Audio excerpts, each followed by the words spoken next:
Welcome to மீனாவின் கைமணம்.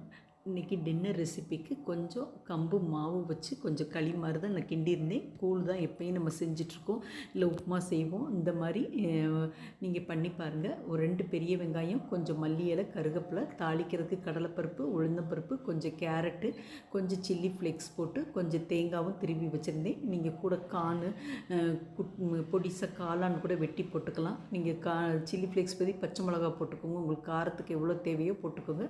நான் கொஞ்சம் எங்களுக்கு போதும் அதனால் போட்டிருந்தேன். நல்லா வதக்கிட்டு ஒரு 5 நிமிஷம் அந்த வெங்காயம், கேரட்டு எல்லாமே நல்லா வதக்கிட்டு நான் தண்ணி கொஞ்சம் அந்த 1/2 கப்பு கம்பு மாவுக்கு ஒரு 1.5 கப்பு தண்ணி நல்லா கொதிக்க வச்சுருந்தேன். அந்த கிண்ணம் பவுல் அளவுலேயே எடுத்திருந்தேன். நான் உங்களுக்கு எந்த அளவு வேணாலும், இன்னும் கொஞ்சம் தண்ணி வேணும், கொஞ்சம் கூலாக தண்ணியாக குடிக்கிறனாலும் நல்லாயிருக்கும். குழந்தைங்க கட்டியாக கொஞ்சம் ஆளுக்கு ஒரு பவுலில் ஊற்றி கொடுக்குற மாதிரி தான் நான் இன்றைக்கி நான் பண்ணியிருந்தேன். நான் தண்ணி நல்லா கொதிக்க வச்சுட்டு கொஞ்சம் இஞ்சி சேர்த்துக்கோங்க, பொடிசாக கட் பண்ணிவிட்டு அந்த இஞ்சியும் போட்டுக்கோங்க. உப்பு உங்களுக்கு தேவைக்கேற்ப போட்டுட்டு நல்லா ஒரு 5 நிமிஷம் கிண்டிட்டு மூடி வச்சுருங்க. தண்ணி ஊற்றிட்டு மூடி கொதிக்க வச்சு நல்லா கொதிக்கிற தண்ணியை ஊற்றினீங்கன்னா மாவு நல்லா வெந்து நல்லா பொழு பொழுன்னு வரும் உங்களுக்கு. இந்த மாதிரி தான் நான் பண்ணியிருந்தேன். சுகர் பேஷண்ட்டுக்கு, ஹார்ட் பேஷண்ட் எல்லாத்துக்குமே நல்லது. வெயிட் லாஸ்க்கு முக்கியமாக ரொம்ப நல்லது. டெய்லி நம்ம இட்லி தோசை சாப்பிட்ற காட்டிலும் இந்த மாதிரி காய்கறி சேர்த்து இதில் பணியாரமாகவும் செய்யலாம்.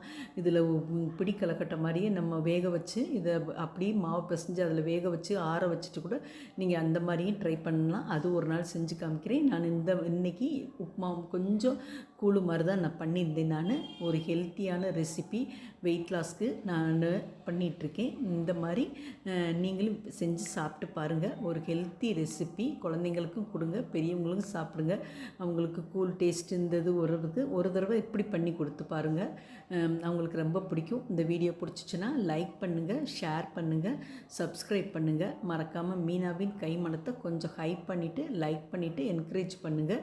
நாங்கள் போடுற வீடியோஸு கொஞ்சம் கமெண்ட் பண்ணிவிட்டு பாருங்கள், கொஞ்சம் லைக் பண்ணுங்கள். தேங்க்ஸ் ஃபார் வாட்சிங்.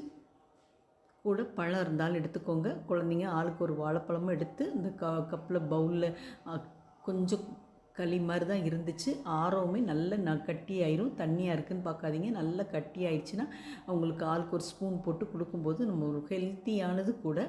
தேங்க்ஸ் ஃபார் வாட்சிங்.